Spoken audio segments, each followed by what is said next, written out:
That day, I accidentally bumped into a boy's arm. It ruined the drawing he had spent 2 days working on. I panicked and grabbed an eraser. But the more I tried to fix it, the worse it got. He got mad. All I could do was apologize softly. I was the top student in school, but my family was deep in debt, so I studied while working to pay it off, and took care of my elderly grandmother. The boy, on the other hand, ranked at the bottom of the class, but he had a happy family. We first met at the entrance ceremony. I was on stage receiving an award. He kept staring at me from the audience. Later, the school decided to film a documentary and assigned the two of us to study together for a month. At first, I didn't want to go, but the pay was too good to refuse. He didn't want to either, but his parents forced him, hoping it would improve his grades. We couldn't stand each other at first. One time, he accidentally spilled sausage oil all over me at lunch. I wiped it off in disgust, but as time went by, we grew closer. When classmates complained that I had a bad temper, he was always the first to defend me, because to him I was actually kind. And when he got bullied, I didn't hesitate to stand up for him. Soon the documentary was coming to an end.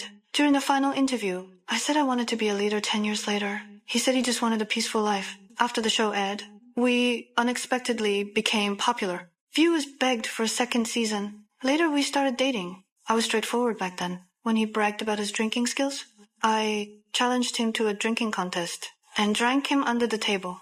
A girl like me was impossible not to love, but he never expected me to break up saying I wanted to study further. 10 years flew by.